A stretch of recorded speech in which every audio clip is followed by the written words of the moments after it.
So I lived my life alone, without anyone that I could really talk to, until I had an accident with my plane in the desert of Sahara 6 years ago.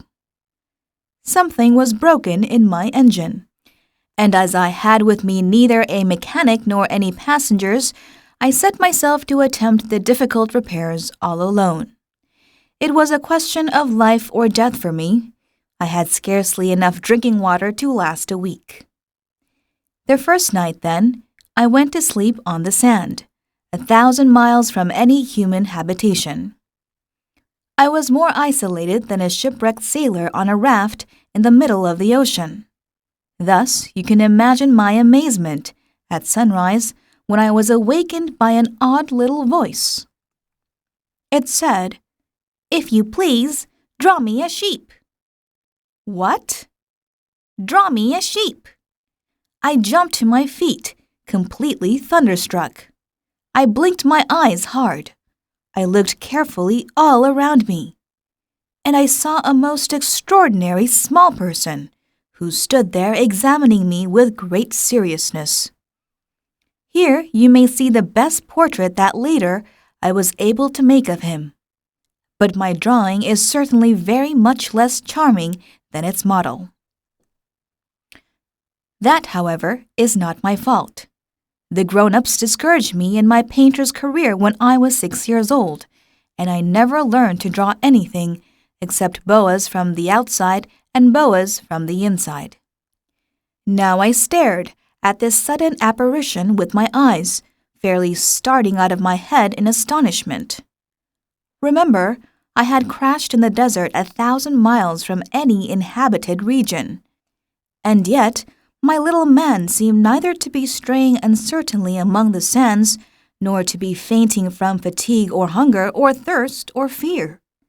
Nothing about him gave any suggestion of a child lost in the middle of the desert, 1,000 miles from any human habitation. When at last I was able to speak, I said to him, "But what are you doing here?" And in answer he repeated, very slowly, as if he were speaking of a matter of great consequence, "If you please, draw me a sheep." When a mystery is too overpowering, one dare not disobey. Absurd as it might seem to me, 1,000 miles from any human habitation and in danger of death, I took out of my pocket a sheet of paper and my fountain pen.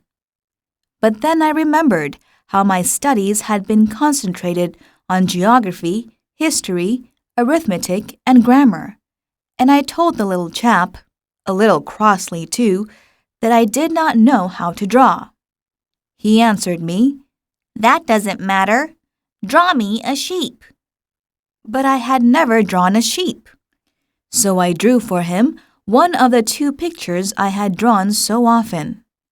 It was that of the boa constrictor from the outside.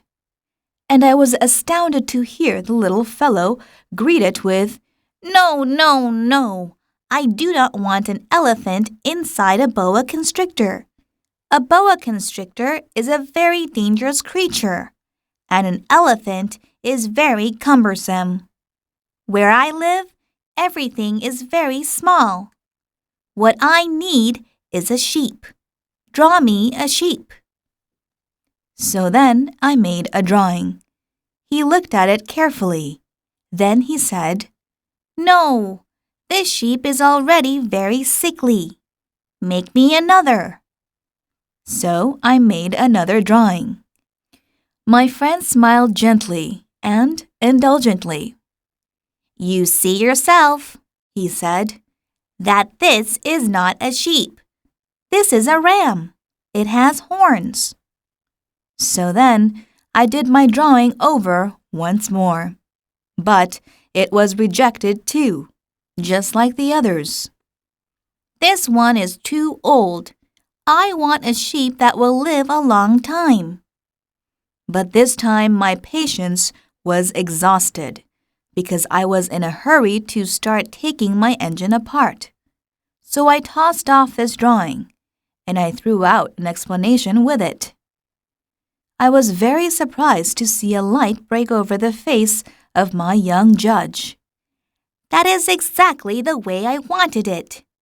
Do you think that this sheep will have to have a great deal of grass? Why? Because where I live, everything is very small. There will surely be enough grass for him, I said. It is a very small sheep that I have given you. He bent his head over the drawing. Not so small that, look, he has gone to sleep. And that is how I made the acquaintance of the little prince.